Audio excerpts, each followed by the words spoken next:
All right. Well, everybody, welcome to Quilting Business Success. I'm Bobby, working tech support, and Andrew here. Mhm. I was going to come up with something witty like the place where the show hosts are so professional that you'd never know it. Yeah, Yeah, doesn't quite work, does it? yeah, it's not doing much for me. All So, right, sorry. okay. Well, we have a very special guest today. Danielle. We'll get to you in just a second. I want to tell the people that are watching live that you do have the opportunity to submit questions or comments. Just if you look at the bottom of your screen, you'll see a place where you can click and type in a question or comment, and we'll be glad to go over those and ask Danielle those on the air as we Mhm. go. And on the off chance that this is the first episode that you've listened to, I think this is actually episode 43. And you can go back and view all of the prior ones. The very first episodes were audio only. And then we very quickly started putting them on YouTube as well. There's actually a page on gamble.com, and I believe it's gamble.com/ quilting business success. But anyway, you can go there or you can sign up on a podcast app on your phone. And like I said, the first few episodes I think were audio only, but every single person's story has been really interesting. And I think everybody's going to really enjoy Danielle's story. I've heard little snippets of it and I can't wait to get Yes. into the whole thing. So nobody's here to listen to me talk. So, Danielle, where's home for you? Where do you live? Home is Crystal Springs, Mississippi. It's a little bitty town. We got about 5,000 people. Occasionally there's stray goats that turn up at the little local Ramies. You see it on the Talking Town. Like the goats, seriously, there's a goat that like gets around. You'll see it everywhere. But we're just south of the capital city. It's a great town. It was at one time the tomato capital of the world. So I don't know if it still is or not, but Crystal Springs.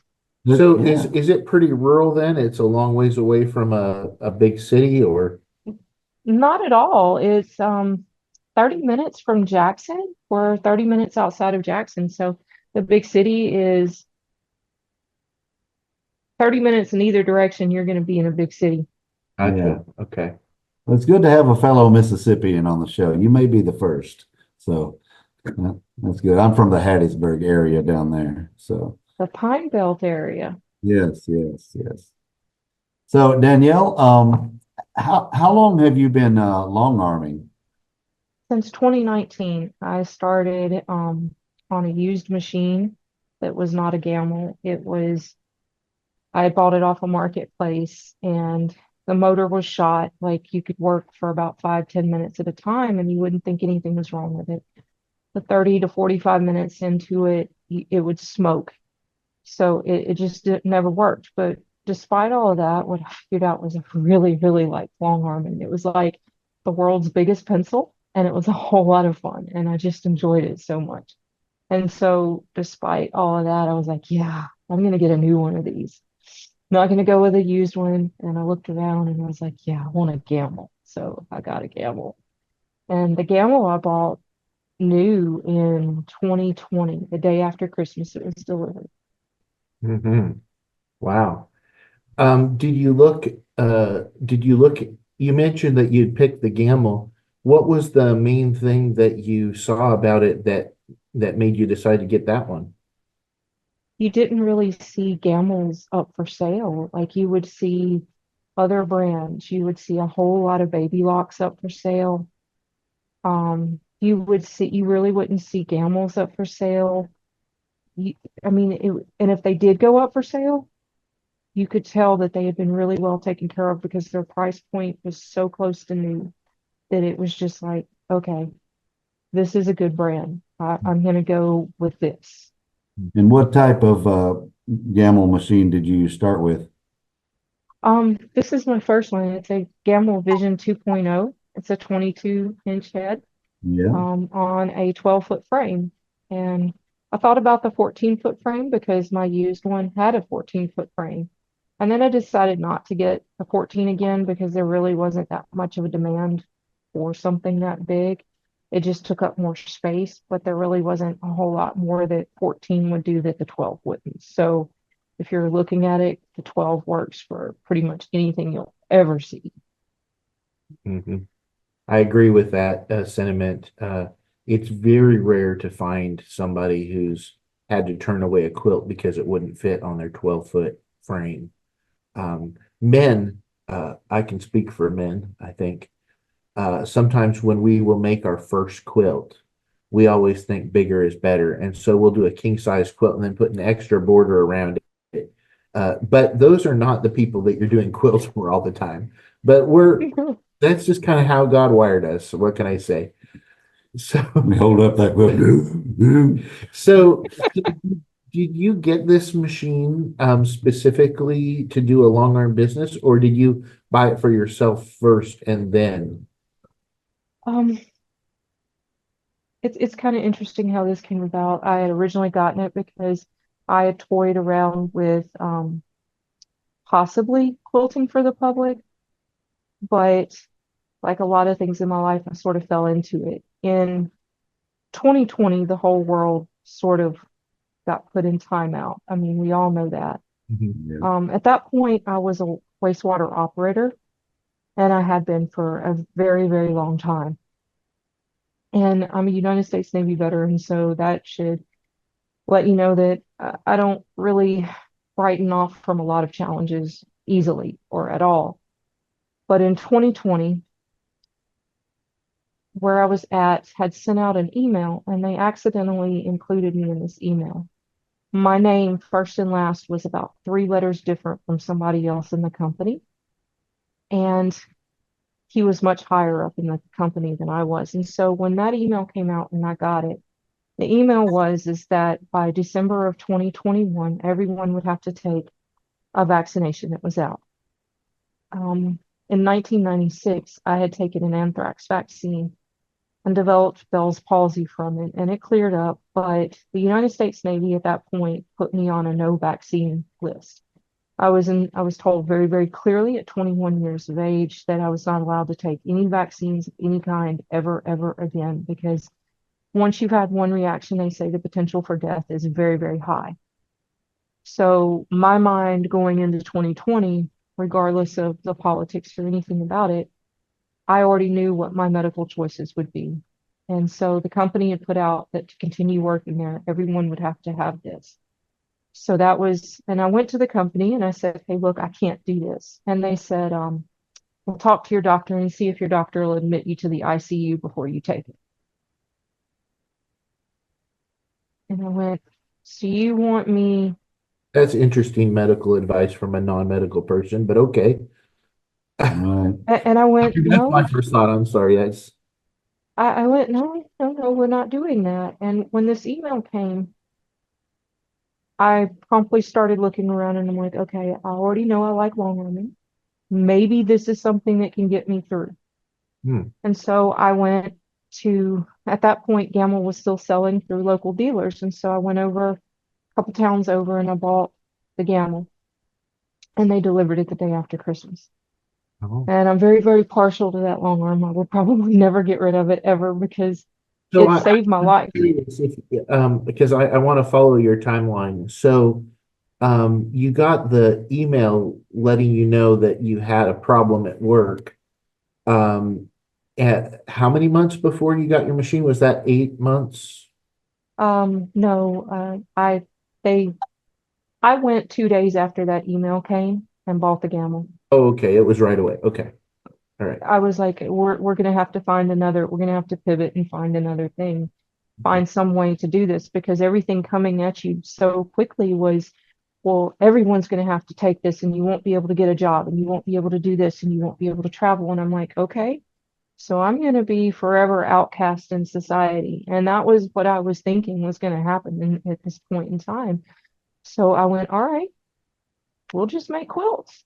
You know, even if I'm selling quilts that are completely made or I'm just quilting for myself, whatever it is, we'll figure it out. And so I bought the Gamble And now we're into 2021, and they finally make it public to the rest of the company what I had known about since December accidentally. Only they sped up the timeline because in their initial email they had said that it was going to be December of 2021 to have this happen. Well, in August of 2021, August the 24th specifically, they called everybody in and said, if you do not, this was on a Tuesday, if you do not have this first dose by Friday, you no longer have a job.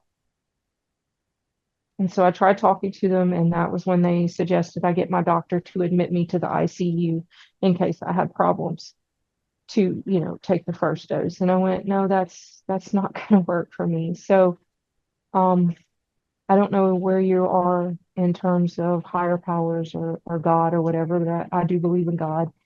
And so I was like, okay, God, here we go. So I handed them everything. I handed them back their company car. I handed them their uniforms, their keys, everything. And I went, all right. And on the way home, I get a phone call. I had kept a little Facebook page where my quilts that I'd been doing for myself on the gamma were posted. And I get a phone call, and a lady named Miss Charlotte was on the other phone. And I love Miss Charlotte to this day. Like, whew, Miss Charlotte gave me hope that day. I don't know if she knows she was the answer to a prayer. But Miss Charlotte calls and she said, I saw your Facebook page and I would like to know if you do quilting for the public. You never quilted for anybody but myself. And I said, yes, I do. She said, can I see you this afternoon? And I said, yes, ma'am, you can. And she comes over and she comes into my studio because my gamma was in a studio all by itself. She drops off the most beautiful quilt I've ever seen in my whole life. It was like far superior to anything I've ever pieced myself. And I was like, oh my gosh, she wants me to quilt this. So I quilted it and I put the little flowers and stuff she wanted on it. And she was so excited when she got it back. And she's like, told some friends. And then some other people showed up. And this was just slowly. And then those people told people. And then these people told people. And then somebody was like, I really hate piecing backs. And I was like, you think it might do something about that. So flash forward to late 2022, I get an LLC. And I have my studio, and then I have a she shed basically, that was really nice. And I turned it into a store. And the studio was already separate from the house, and so all of this is in the backyard. Let me ask you, during the early time of that, Danielle, when that first start, you did that first quilt, For Miss Charlotte. for Miss Charlotte. Did you at that time begin doing any type of reaching out advertising or Nope, just just started coming Facebook. in? Just the Facebook and word of mouth really traveled. I was already in some quilt, like I joined some quilt guilds, but I started going, when they would let me. I And wonder, so, can I ask this too? You had only done your own quilts, and then mhm. and then Charlotte brings you a beautiful quilt. Um, like people listen to us partly because we keep it real. I Were was you terrified. I was terrified. tell us about that? I mean, what were you Oh, thinking if you were putting it on the frame? I can remember my hands were shaking when I loaded her quilt in the frame. Um, like it must have been like every 6, 8 inches, I was like crawling under the frame to check the back because I was so terrified it was going to mess her quilt up. Hmm. Like choosing thread had never become as hard as that was. It was like, okay, we have to have the right shade of blue. And so I was like, oh, okay. Where you get the phone out and you do the little grayscale and you're like, okay, that looks good. And then you send a picture and you get a yes, no. And it was like, but it was scary. It was so scary to quilt on somebody else's quilt. Hmm. Um, the dealers I had bought it for, she long armed for the public. And she gave me some really good advice when I first got the machine. She said, if you want to get good at this, this is what you got to do. She said, especially if you ever think you might want to quilt for the public. She said, I want you to go home and pull out your scrap bin. Forget about your rotary and your rulers. She said, just sew stuff together and don't measure anything. And when you get a rough quilt, cut it into a square like a panel and then start bordering it out. She said, don't measure anything, just sew it on there. Stretch it to fit if you have to. Make that bias real ruffled. Her advice was to make it more ruffled than a head of lettuce. And she said, if you could make that flat, then you could do anything. And I found that to be pretty good advice, was if you could do that. And so then you start looking at how to get that to work. And what I found was some people say soup cans, but I got real nervous about anything food related around a quilt, especially my gamel, because Vixen is kind of special to me. So what I found was the spools of Omni thread or Glide thread that still have the paper, the plastic around them. If you lay those on the quilt, you can kind of make the quilt be like somebody's holding, yeah, little water bottles. Use these, but I like to use the soda pop ones because they're stronger. And then you put water in them when they're empty, and that way, if it hits the floor, you don't have the problem of like a metal soup can. I think soup cans were version 1. Yeah. I use thread. I use the thread spools that are still in their plastic. Yep. Yep. And it takes it makes it enough to get the fluffy out. So you found your customers through Facebook and through did Miss Charlotte, did she help find you more customers? Oh, she did. Miss Charlotte told friends, showed friends, those friends showed friends. So I think I'm on like 5 or 6 people out from Miss Charlotte at this point, that if you did a little string diagram, they would all point back to Miss Charlotte. Did you tell her that she was an answer to prayer? I have several times, and I don't think she believes me. I don't think she really truly understands how much I love her for showing up that day, because that particular day I was so scared. Yeah. I was so scared. I thought we were going to lose the house. I thought so many things. Like it's very, very scary to face the possibility that no one will ever hire you again just because you don't want to risk dying. So when this first did you say you purchased the machine like right after you Right got after that first email. mission? And how were you able to afford that machine, or how did you purchase that machine? I had saved up and I took out a loan. I took out a small loan from the bank. Um, I had saved up, and then there was a trade-in on the dead machine, so that was actually really cool that they gave me a trade-in on that, and just to get it off the market, I guess. I don't know what they did with it. Don't care. May it rest in peace, Vixen. But it was amazing. It was so amazing. I took out a 4-year loan and I paid it off in a year. So I actually paid off Vixen in just shy of a year. You were able to do that with the revenue you earned from the machine itself? Yes. I sat down and calculated it up. It took 85 quilts to pay off Vixen. The And only once it started, it snowballed. hate to be in debt. Yeah. I hate being in debt. I hate it. Yep. So, do you do custom quilting as well as edge to edge, or?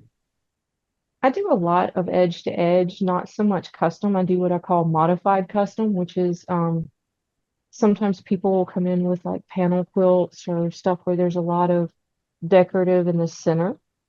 And so what I mean by that is there's like edge to edge, and then I stop, break the pattern, finish out the row, and then there's this area where there's like some freehand around stuff that they don't want. You may not want it over the monogramming. You may not want it over certain applique. So we'll break the pano, pick up the pano, and then just custom around it. I don't really know what that's called, but I call it modified pano. And how much time do you spend these days quilting? And is this your primary job that you do? This is my primary job. In fact, since 2020, I now own a fabric store. and I do long arm services. So Vixen, she's the heartbeat, and she made everything else around me possible. That gamble saved my life in so many ways. Um, Is that the name of your machine, Vixen? I call her Vixen. I figure anything that costs that much, that needs this much, love and care, like she gets a little oil here and there. Anything that gets her nails done that often, needle, that's her nails. She's got to have a name, so she's beautiful. So that's Vixen. I don't really hear you pining for your old job back. No, not at all. Um, I was good at it. I was very good at it. But it never made me happy. I didn't wake up going, oh my gosh, I just want to go there today. I wake up for my long arm and I think, oh, I get to do this today, or I get to do that today. I'm surrounded by fabrics. I'm in a happy place all the time with the machine. It's like a giant pencil. I mean, Hmm. that is the best thing. If you can think it, you can draw it. Hmm. Yeah, I bet you didn't have the smile on your face when you were going to work at 6 a.m. for the 4:30. 4:30. 4:30. Wow. So, do you about how many quilts would you say? You said you paid off your machine with 85 quilts, and Hmm. and you got the loan paid off in a year, which is really, really, I mean, for anybody who wonders, uh, she was working hard. Danielle was working hard, and she was not sitting around on the quilt. She was getting busy and getting them done because that's you worked hard to do that. How many quilts would you say now it would be a yearly kind of number for you? I've done 7 in the last 8 days. Hmm. So A couple hundred a year. it would be up there. Yep. Let me ask you Um, one thing. When you started out, you were terrified when you did the first uh, quilt for Miss Charlotte. Charlotte.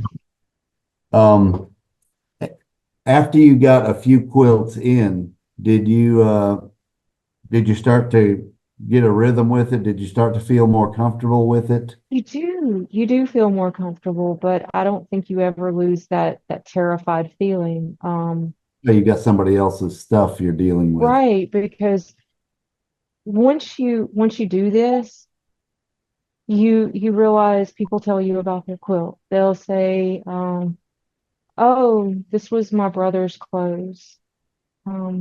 He just passed away, and I'm making this for my nieces and my nephews." Or you get, "I'm making this quilt for a friend of mine who just her daughter lost the baby, and this is the receiving blankets and the pieces and her maternity clothes." And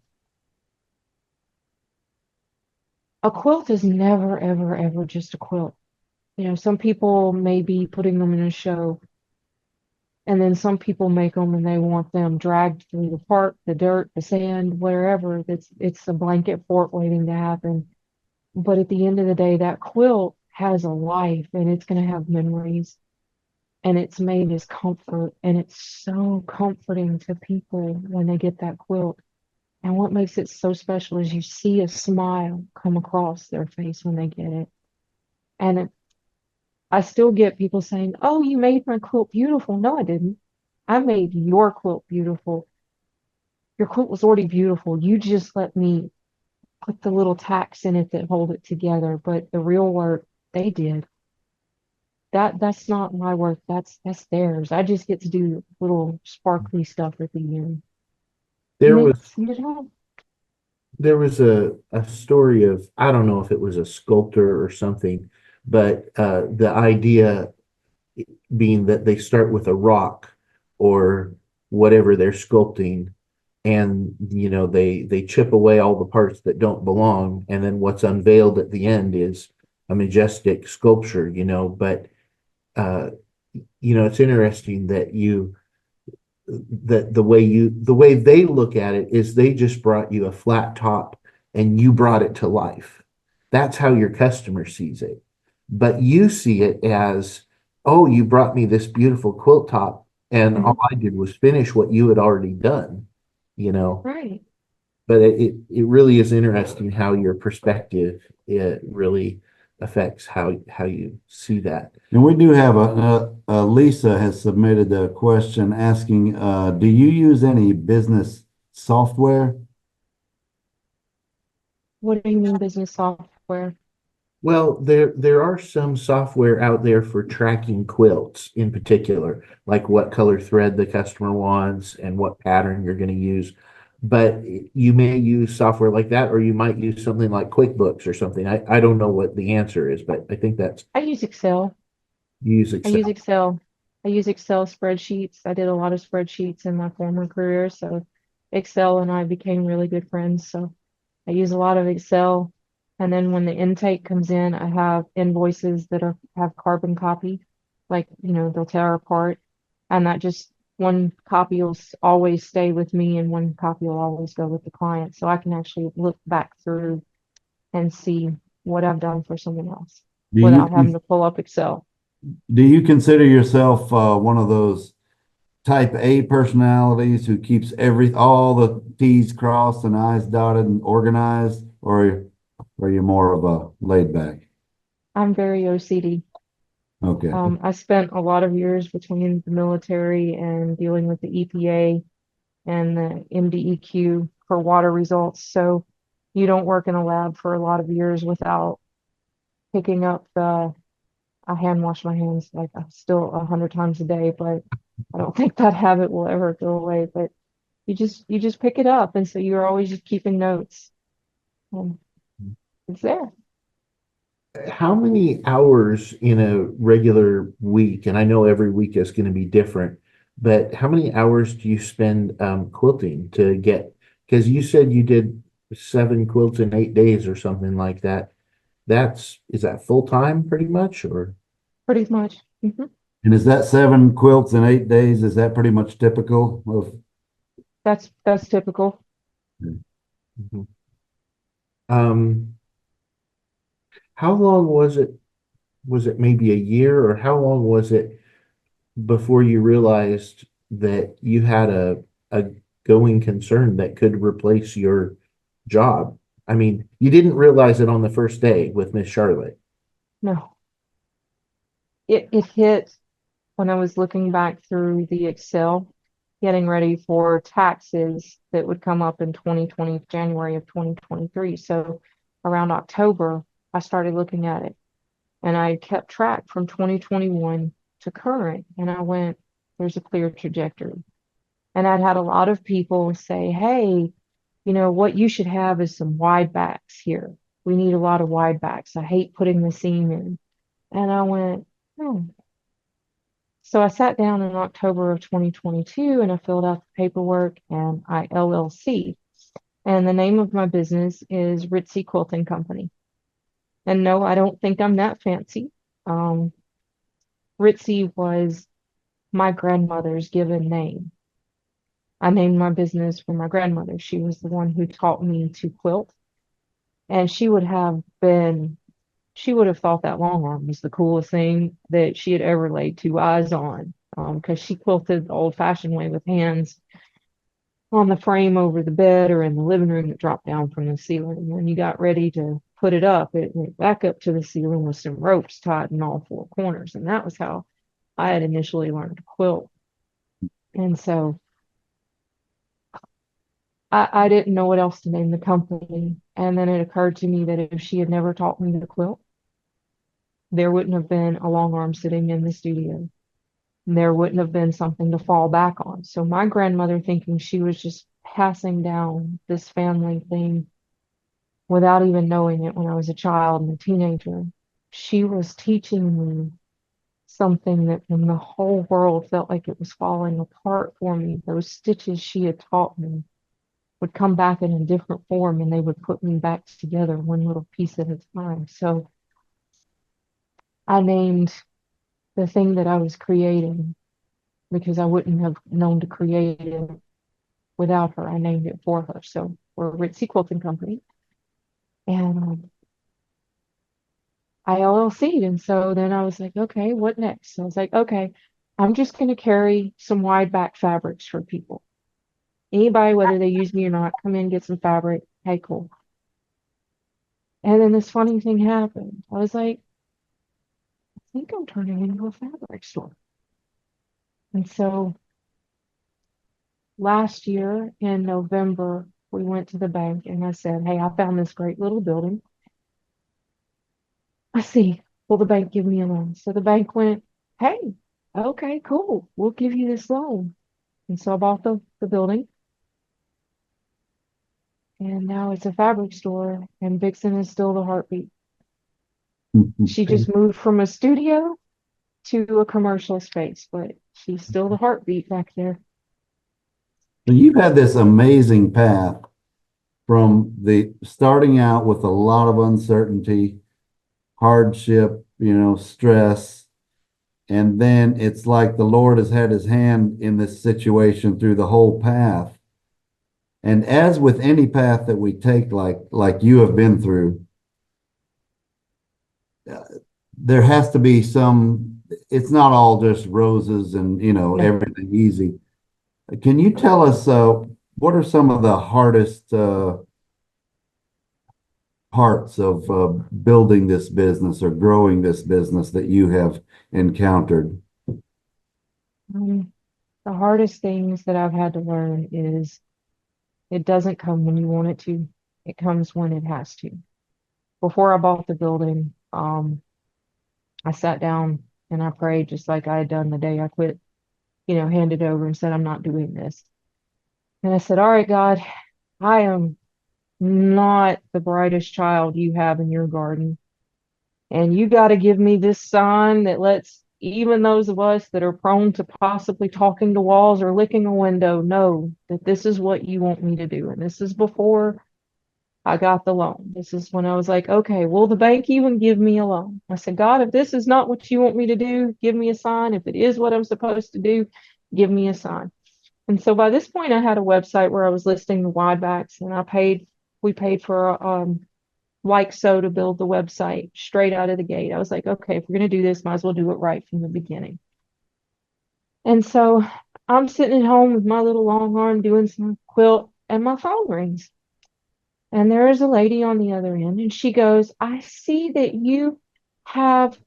you're only online. She said, but you're not far from where we're going to be passing through on our way to a quilt retreat in Texas, but we'll get there a little after you close. Do you mind if we shop? And I said, well, you kind of need to understand that the store is not really a store at this point. It is an insulated, heated and cooled building in my backyard in a residential area. And if you don't mind going through my backyard into this building, I said, it's very nice. It's cool. It's heated. It's pretty. We've got antique hardwood floors on the ground, on the floor in there. I said, but if you don't mind that, come on and shop. And so her and her four friends stop, and I'm just like, okay, I have weird people in my yard, but the neighbors are going to think we're doing drug deals or something. I don't know. They've kind of like watched all these quilts and baskets and bags leave for years, and they've actually one of them has actually walked over and said, "What are you doing? You have more women stopping by. How many grandmothers do you have?" And I went, "We're not grandmothers." And she's like, "Okay." And they left it alone. But these four ladies that night Yeah. decided to spend close to $1,500 in wide backs Mm. purchase. So I stood there and cut fabric for a couple of hours. And when they left, I went, okay, God, I got what you were trying to tell me. That was the sign. We'll go through with it. So I went through with it, and as terrifying as Miss Charlotte's quilt was, I was shaking the day I signed that paperwork for the building. It was shaking. I took my grandmother's picture with me, and I was like, okay, we're doing this. And then grand opening day, oh my gosh, it was amazing. It was like it was surreal. It was so surreal. It was like the day they delivered Vixen. I just saw hope. I knew that it wasn't going to happen overnight. And we're still in that one, beginning of the year. Like we haven't even hit a year in the building yet. And so it's still scary. Every day is scary. But I pray a lot and it happens. And I don't know how it happens. And I don't question how it happens. It just does. Yeah. I think the biggest takeaway is faith. Like, I have faith that God is not going to drop me. I have faith that the building that is named for my grandmother, I like to think my grandmother is my guardian angel and that she's up there going, give her a little bit of help. And it's still terrifying, but I do know this. You don't build something like this for yourself. It's like planting a fruit tree. You're not planting that fruit tree for you because you're not going to see the apples that come off of it or the peaches. You're not going to live long enough to see the full orchard effect. Um, what I'm building right now is for my daughter and whatever children she may have at some point. And that next generation, like my grandmother didn't get to see this, I will not see where this goes. And I know that. But this is my fruit tree for whatever my family tree comes next. And I'm okay with that. I'm so totally okay with that because my faith says that this is not my fruit. I'm just this, I'm just a little piece. My grandmother started it. I put a little in, and I'm pretty sure my daughter and whatever children she has, she's going to be what sees the full magnification of this. And that keeps me going is that my daughter will never have to work as hard or be as scared as I have, and that whatever children she has, I will be able to have done my part to make their life better. And that's what this is to me, is an investment for the future. I believe that there's a long ways for your business and your ministry to the people around you. There's a long ways for that to go. And like you said, you don't know how it's going to develop. Because if you'd have looked forward 4 years ago, 3 years ago, you would never have imagined where you are today. Yeah. Same as you don't know where you're going to be 4 years from now. But and I use that word ministry because when people come in with their quilt tops, that sometimes are they're negative on their own piecing ability, and they kind of fell out of love with it before they even finished it. You know what I'm talking about. They come in and they're like, well, I hope you can make something decent out of this, but and then you give it back to them as a completely transformed piece. I'm sure that you do a lot to raise the spirits of the people who come to you for your service. So long arm quilting is a people business, and but every business is a people business. If you're a hairstylist, it's a people business. If you're running a restaurant, it's not all about the food, you know. So anyway, I can see why everybody wants to bring you their quilts. What? No, it's not what, it's who. Who has been your strongest supporters and your cheerleaders? And we already know about Miss Charlotte. We'll never forget her. Who else has been there for you? My daughter picks on me. She says, Mom, it was such a harmless hobby. I'm like, what do you mean? She goes, well, you used to just sew and putter at the dining room table. She said, I don't think anybody realized this was going to come out of that. But no, she's not wrong. They used to pick on me. So are we going to have pins in the dinner tonight? Because I'd have to move everything off the dining room table. And so it started literally at the dining room table. And then here it is. But my family is my rock. And my daughter, like I said, she does pick on me a lot, and I think that is so cool. I did teach her to sew, and she's put it down because she's in nursing school right now. So, but I have a feeling it'll be like my quilting. It'll come back when she realizes it. You teach somebody when they're little, and they're gonna come back to it. Um, and anybody that may wonder if their grandchildren are gonna love that quilt or even remember, I promise you, they may not tell you. I didn't get to tell my grandmother, but I think she knows. Those quilts are my treasure. Like if my house caught on fire, Vixen would have to like fend for herself because I'm going in to get my quilts and my cat. Um, but those quilts are so special, and ones made by your grandmother are just irreplaceable.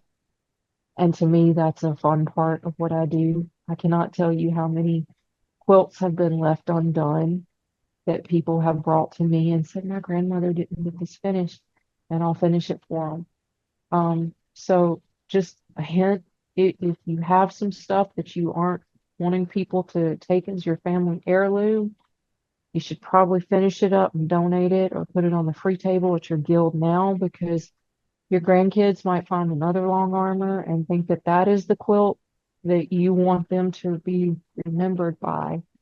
And if it's not your favorite one and that's why it was in the bag, hide it now. Hide it now.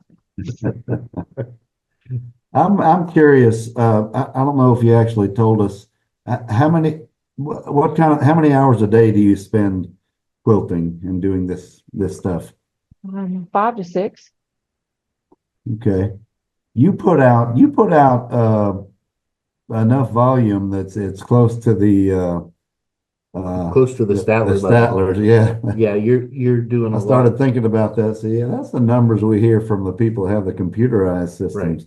The thing though is that the pantograph style quilting is actually pretty quick. It it's Some are. full on custom where you can spend, I mean, there are people that'll spend 6 months on a quilt doing it custom. So That's why you get the zipper leaders. yeah, so you can zip it off. That's right. So what kind of impact has the money from quilting, although that question has more to do with people who do it as like additional income. This is your job. But uh I'll just ask you the question we ask everybody, do the best you can with it. What kind of impact has the quilting money and the control of your personal schedule made in your life? Oh, it's made a huge difference. My stress level is not as high as it was when I was testing water samples or other things. Quilting let me feel like I was in control of my day. It's let me feel like I'm in control of my future. And especially after 2020, I don't know if I would ever want to depend on somebody that could just walk up one day, no matter how good you are and you haven't done anything wrong, and say that, oh, if you don't do X, Y, or Z, we know that this was never part of your job description, but this thing from your personal life, or because if you can try and say that somebody is supposed to take XYZ medicine, what's to stop them from walking up and saying, hey, you're diabetic and we don't want somebody with insulin here. If they can start basing all of this off of one thing, it's not a far leap to think that they could at some point base it off of other things. Mhm. And that's a really scary, scary, scary thought for me is that at some point somebody can just walk up and effectively not only take the food off the table, but take the whole table too. And quilting has given back a lot of control. I've never seen an ugly quilt. I promise you, I've never seen an ugly quilt.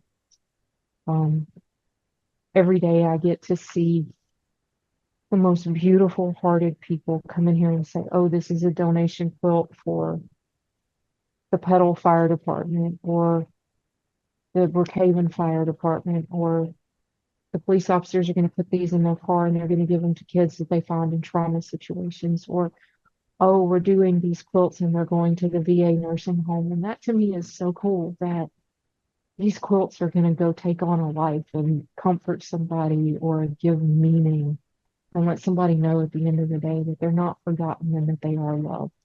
And nobody will know who put the stitches there. They'll never know who made the quilt. All they'll know is somebody loved them enough to do it. Sounds like this career has not only added more self-actualization, being able to be your own boss, but it I can just tell by listening to everything that you're saying, it has added a lot more meaning to your career than you would have ever had in your old Yes, life. Mhm. it's amazing. We're getting closer to wrapping up. I wanted to ask one thing. Is there anything you can think of when you started actually the business? What's it been, 5 years ago now, 4 or 5 years? Is there anything that you wish that somebody would have told you at that time, or something that would have been valuable for you to know at that time that you don't know now that you wish you would have then? Yes. Um, Even if you never intend to do much more than quilt for other people, if you're going to quilt for people, make friends with your local quilt shop because they're going to be a valuable resource. They can get you thread, they can do all of these things. But the thing I wish that somebody had told me from the start was LLC pretty quickly, because you can get batting a little bit cheaper. You know, having a wholesale license, you can get thread a little bit cheaper. Even if you never plan to sell the first piece of fabric, just being able to get your thread wholesale will mean a whole lot more in your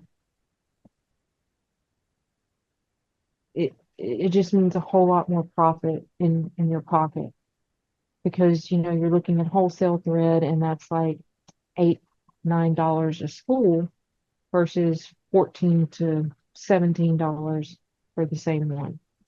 So Mhm. you can get a little bit more thread quicker. Mhm.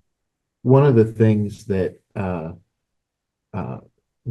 if people are interested and want to know, one of the products that we have here at Gamble, everything that we do is orientated towards making sure that quilters have the tools that they need to be successful.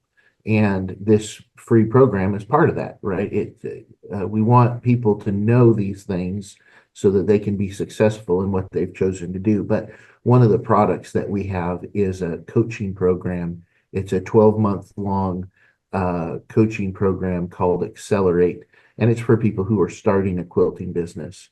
And it has all these different sections in it, including, how to set up your LLC. It's there's got to be 100 different topics in there, but uh, a lot of times people who've never done it before, they don't know where to look for good practical information. And if you Google it, you can find loads of information, but and that's sometimes it's just like too much. It's like too much to sift through. And so we have that Accelerate program that people can, you don't even have to own a Gamble to sign up for it. But it coaches people through the first 12 months of their business. And you have actual meetings with your coach every month to, solve your problems and and help. And I know you mentioned some people along the way that had really helped you. And um, those Hmm.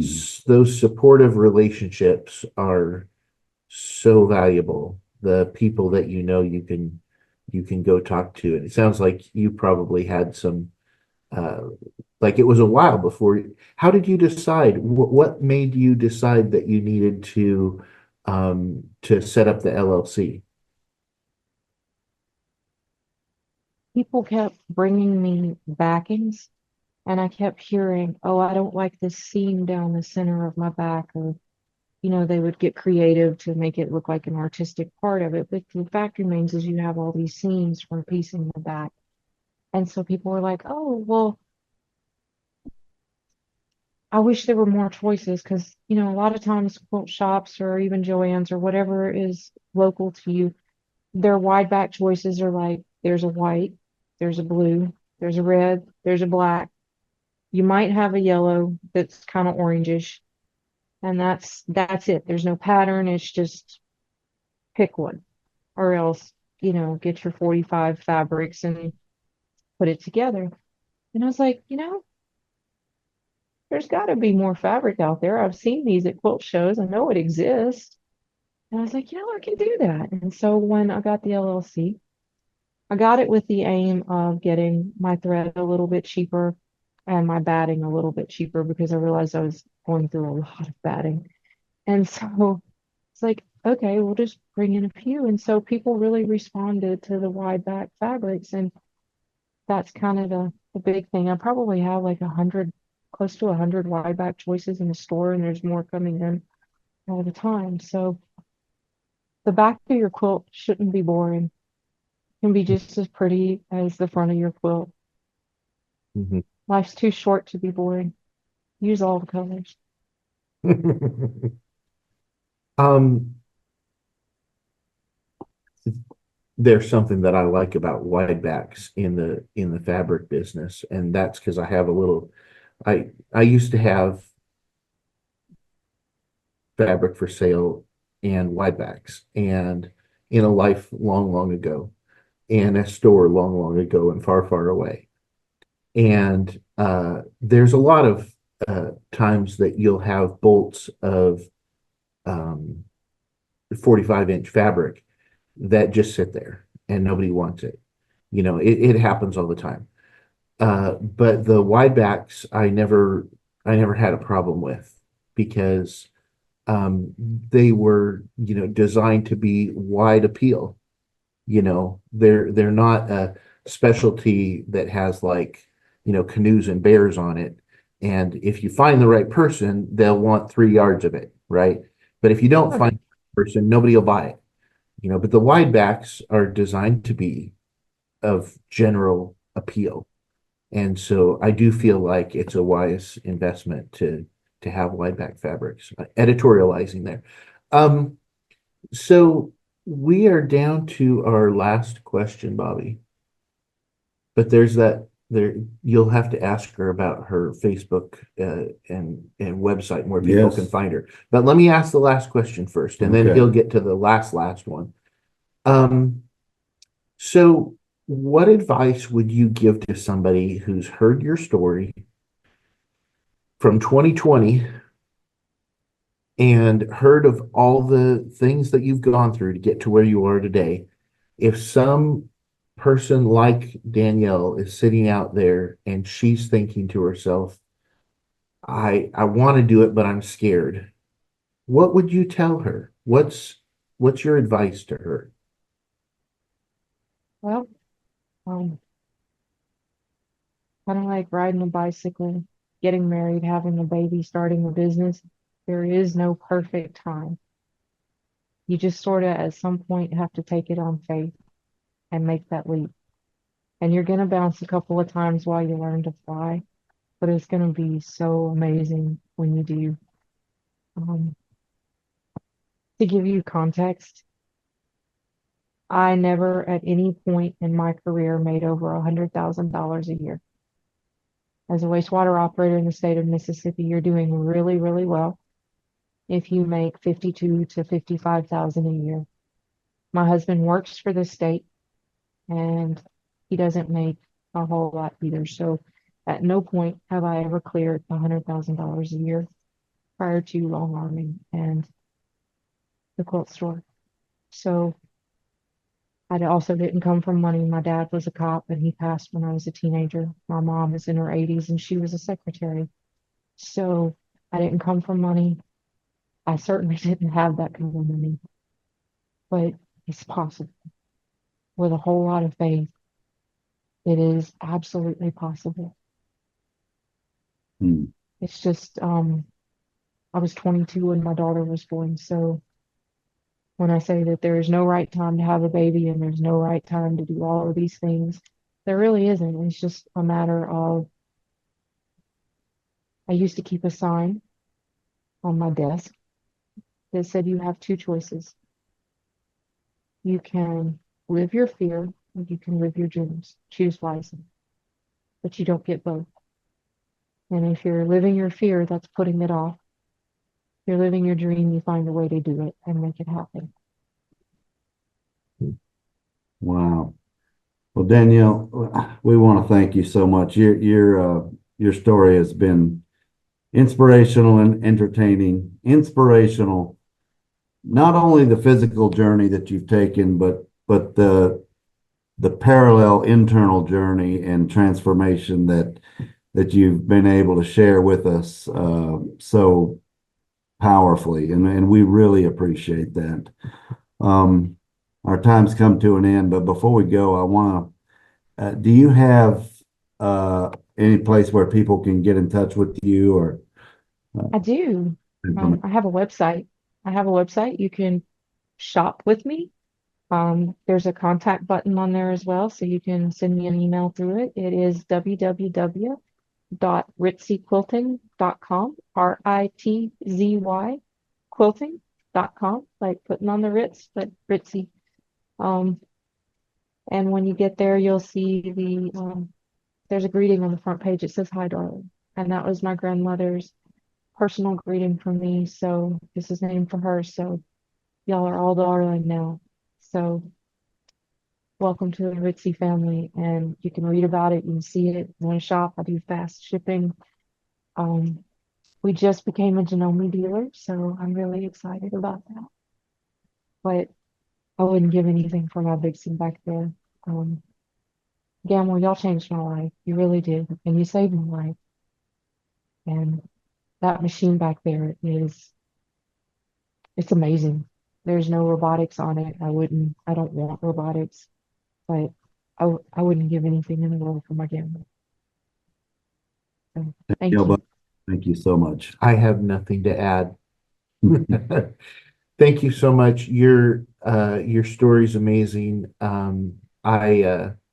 I believe you have encouraged a lot of people, both the ones that are here with us today, and there'll be hundreds or thousands more who listen to it over the years. And each one of them, I certainly hope will take to heart your words because I think they come from your heart. Thank you so much, everyone, for joining us. We will be back next week with another episode. Thank you so much, Danielle. Have a nice night. Good night.